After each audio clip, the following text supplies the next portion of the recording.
Chapter 4, Revelation. Right after I left those men in my living room, I went straight to bed, Job says. We all returned to the seats we had been in before we left the first time. Job refills our mugs with fresh steaming tea. Mine smells like roses and maple now. I don't even think they left by the time I fell asleep. That night, it only took a few minutes to doze off fully. I was so exhausted. My heart was shattered. All I wanted was to rest for a while. I don't blame you, I say, sipping my tea.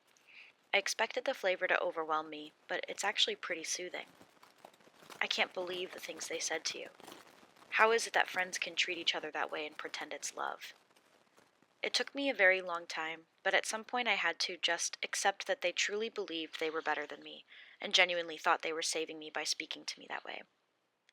How is that something you can accept? Dominic asks. He sips his tea too, and I catch a whiff of it. It smells like bitter cinnamon, and I grimace, but he looks satisfied. Job shrugs. There are many things in life that matter more than people who disguise themselves as friends. I wish I knew that when I was alive, I mutter under my breath, but I regret it as soon as I say it. I will be alive again. Dominic already told me I'm not staying in the afterlife. I clear my throat and I feel Dominic's hand squeeze mine. So you went to sleep? Did God speak to you after you woke up again? Actually, no. He came to me in my dreams that night, Job says. It is written down, all that he said to me, almost word for word, save for some lost amongst the many translations. You recall how my story ended with God's final word, so to speak? In my dream, he appeared to me, and it was terrifying, to say the least. He didn't show his face. He was mostly just a blurry outline of himself. I wasn't able to say anything as he just continued on and on, listing every single thing he has power over. Moving mountains, erupting volcanoes, drowning the whole earth, which we know he did eventually do. He wanted to make sure I'd never doubt again that I have any sort of control over my life. Everything is up to him, and he knows everything, and how dare I try to insert myself into a narrative I didn't write nor have a say in. The Lord giveth, and the Lord taketh away. Wait, what? Dominic chokes on his tea. That happened? It's all written down, but somehow it's looked over or interpreted inappropriately. God came to me for the sole purpose of proving how much better he is than me, to tell me basically that I deserved his curses and punishments because he is so powerful. And I apologized to him. I begged him for his forgiveness, and I prayed that he would forgive my friends too. It's true, those things did happen. But I was a fool. Of course, he'd never admit to me what he had done, nor apologize for all of the agony he put me through, as if I'd never come to learn how it all really came to be. With Satan? I ask, mainly for clarity, though I already know the answer. Job nods. I only discovered the truth after I'd died. I spent the rest of my life believing that I had wronged God and deserved all that had been done to me. When I arrived in the afterlife, I was met with the truth. Satan had shown up at God's door and just told him he'd be roaming around on earth for fun. So God suggested Satan go and lay ruin on me just to see if I'd remain loyal to him. Do you believe it? Twice that happened, and both times God gave Satan permission to persecute me, even though Satan never once asked. He pauses and blinks once, slowly, then continues. I was right, though. After all that with my friends, my wife abandoning me, the village turning against me, I had been blameless. God just chose to test me, to prove some point to Satan that I was loyal or strong enough to handle it. I'll never know. Did you... I hesitate and bite my inner cheek. Job looks at me curiously. Is Satan around? I mean, have you seen him since you died and arrived, here? Excellent question. No, Job answers plainly. When God banished Satan from heaven, it meant that Satan was only allowed free roam of the underworld, and people on the earth when given explicit permission from God. Example 1, myself. Satan is allowed on the earth? Dominic laughs nervously. Like, to be around people? Actual people? Actually? Yes, Job replies. Actually? Dominic, we just found out ghosts are real too, I say. It's not like the two are mutually exclusive, he says brusquely. Well, if one is true, then it can't be that surprising that the other is too. Who are you to decide what can or cannot be surprising to me? Clearly unfazed by our bickering, Job stands to set his cup on the coffee table, then walks over to the bookshelf nearest to where he had been sitting. Dominic and I both stop talking and watch him. His finger browses through a couple shelves before stopping on the spine of a thick red book, darkened from natural wear and tear, I imagine. I bet it has that classic, irresistible old book smell. He pulls it off the shelf, then sits down again. Some dust trickles off the cover when he holds it up for me to see. There are no words on the front, just tattered edges and yellowed pages poking out the sides. "What is it?" I ask. I always wondered if I was the only one who ever felt betrayed by God. Job starts thumbing through the pages that crinkle against his touch. Of course, while I was alive, there was really no way for me to know about anybody else who had been directly impacted in a similar way, besides stories passed down through generations or somewhat documented the way mine had been. "So," I clear my throat, what is it?" "Alex, I can't help but notice you never asked who informed me of the wrongs God committed against me." "Oh, that sounds juicy," Dominic chimes in, rubbing his hands together. "Dominic, shush," I say, then direct my attention back to Job. "I hadn't thought to ask. Who was it?" "I'm sure you've heard of Moses," Job asks. His hands are firmly holding the book, no longer skimming through the pages. "Who's that?" Dominic asks. "Moses told you?" That feels a little out of the box, I note, ignoring my brother. "Hello? Who is Moses?" Dominic repeats. "Is he the guy with the water in the desert?" "Yes," I say finally, rolling my eyes. "Imagine my surprise when he was the one to wake me up in likely the same way your brother had," Job says. "I was confused, disoriented, had no idea what happened or where I was or why, but he was kneeling next to me, gently shaking me awake, like it was urgent. And then I had an experience with Moses similar to this one you're having with me, Alex. After he revealed to me what he went through, he gave me this book and taught me how to go back and experience my own life through a different lens." "Like what we just did?" "Just like that," Job answers. "Are you going to tell us what it is now?" Dominic asks eagerly. "A second-by-second account of everything that happened in the afterlife while I was being betrayed by God." "Why did Moses have it?" I ask. "Why don't you ask him yourself?" "Ask him? Is he coming to visit or something?" "Just the opposite. We are going to visit him." Job walks across the room, back to that same door we've been through a few times now, and knocks twice before slowly opening it. Inside it looks very different from Job's, but I can't see it well from where I'm sitting, except for the many shades of bright blue that are definitely hard to miss. Dominic and I shared a confused glance with one another, shrug, and stand up. We walk through the door, Job following behind us. The decor is minimal and everything is very tidy. The lighting is soft and yellow, but instead of candles, there are Edison bulbs cascading from the ceiling like waves in the ocean. There are 2 love seats facing one another in the center of the room, and a light brown wooden coffee table between them. All the furniture are different shades of blue. Pillows, blankets, the couches, and even the small round table in the back corner where there is only one dark brown wooden chair. There sits a young man nursing a baby blue mug of coffee. He looks up and smiles when he sees Job. His features are fairly pronounced, but not quite as much as Job's. They are very soft, even the wrinkles around his eyes are faint, hardly even there, like they only ever appear when he smiles. He looks very young, but it could well be because of how gentle his expression presents itself on his face. Although his hair is a very dark shade of brown with no hint of white. Not one strand. The mug trembles when he stands up to greet us at the door from bonking his knee on the table. He ignores it. As he comes closer, I can see his eyes are bright blue. They match the loose sky blue tee he's wearing, paired with a surprisingly flattering pair of white denim shorts. "Job, this is a surprise," he says, looking at Dominic and me. His voice is soft like butter. "Not unwelcome, of course. I always appreciate the company." "Happy to hear it. This is Alex," Job gestures towards me, "and her brother, Dominic." "Siblings?" Moses' eyes widen and he blinks slowly. "Together?" "We're, actually twins," I grimace. He scrunches his brow, looking back and forth between my brother and me. "She looks a little older." "She died a little later," Dominic clarifies. Moses presses his lips in together, his eyes still wide, like he's attempting to figure out how to navigate the next thing to say. The look is almost laughable, though I think it would not be the best idea to laugh in a stranger's face. He clears his throat and relaxes his eyes. I'm sorry, I don't know what to say besides that being depressing and unfortunate, to say the least, I reply. You must be Moses, Dominic interjects, luckily relieving some of the awkwardness and sticking his hand out. The guy who had that big stick and played with water. I know this. Nobody had to tell me beforehand. Moses chuckles and accepts my brother's hand. I guess you could say that.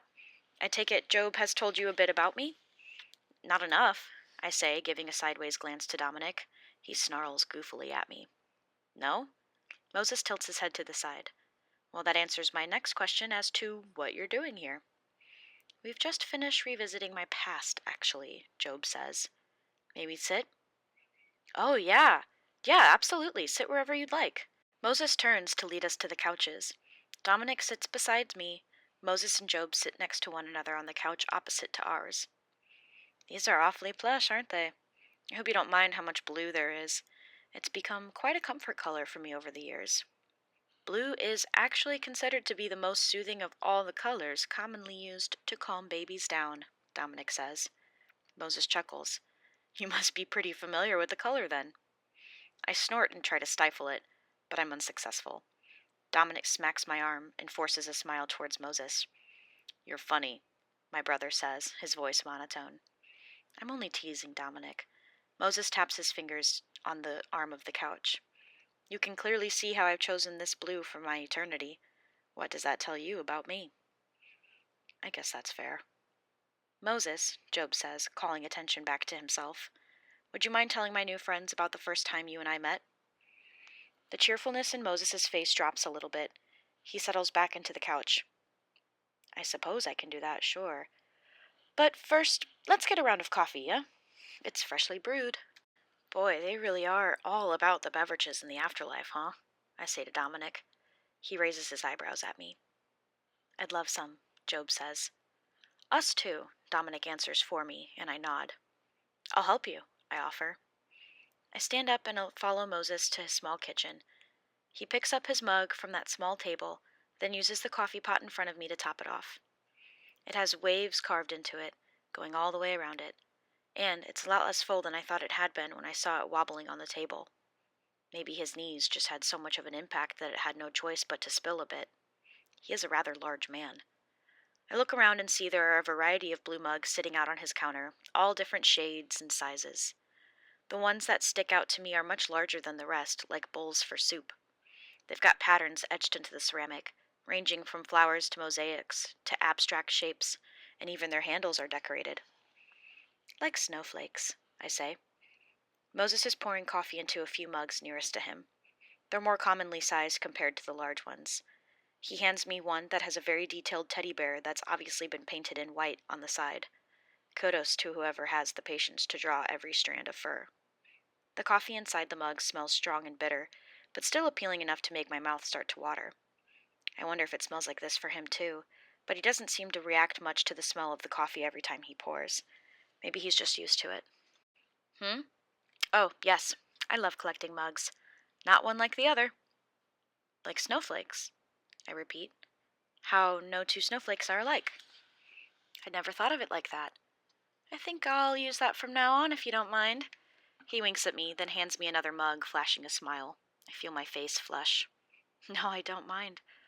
I shake my head, feeling a bit giggly from his charm. It's all yours. Excellent. After you. He grabs two mugs and nods his head in the direction of the couches. We return to our seats, handing off the mugs to the others. Job gets the one that is a plain sky blue, with which he seems pleased, and I hand Dominic the one that has waves carved into the side.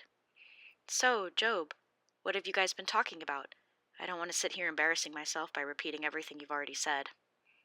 We left off at the book, Job answers. Ah, I wrote it, Moses says excitedly. To give a bit of context before we really get into it, when you arrive in the afterlife, you are met by somebody who knows you or has a direct correlation to your life, whether or not you knew each other while you were alive. Like, for example, I was the one to meet Job, and Eve met me when I first arrived here. Eve! I gasp. She's a big household name. Oh, that's an understatement, especially after you actually meet her. Eve met me because she was mad about how God treated me while I was alive, and she wanted me to know about it. I mean, I can't blame her. She had some direct issues with him, too. A story I have no doubt you'll hear eventually. So she wrote down everything for you? I ask. No, she's far too lazy to do that much work, Moses answers. He shifts a little in his seat and nervously sips his coffee. When you meet her, don't tell her I said that, please. But you wrote that book down for Job? So you knew everything that was going on? Were you not able to stop anything from happening to him in real time? Sadly, no. It's a pain to admit that God remains all-powerful, all-knowing. There's very little we have actual control over here, except for our rooms and favorite beverages or who we get to spend time with. And I guess going back in time to haunt our former selves.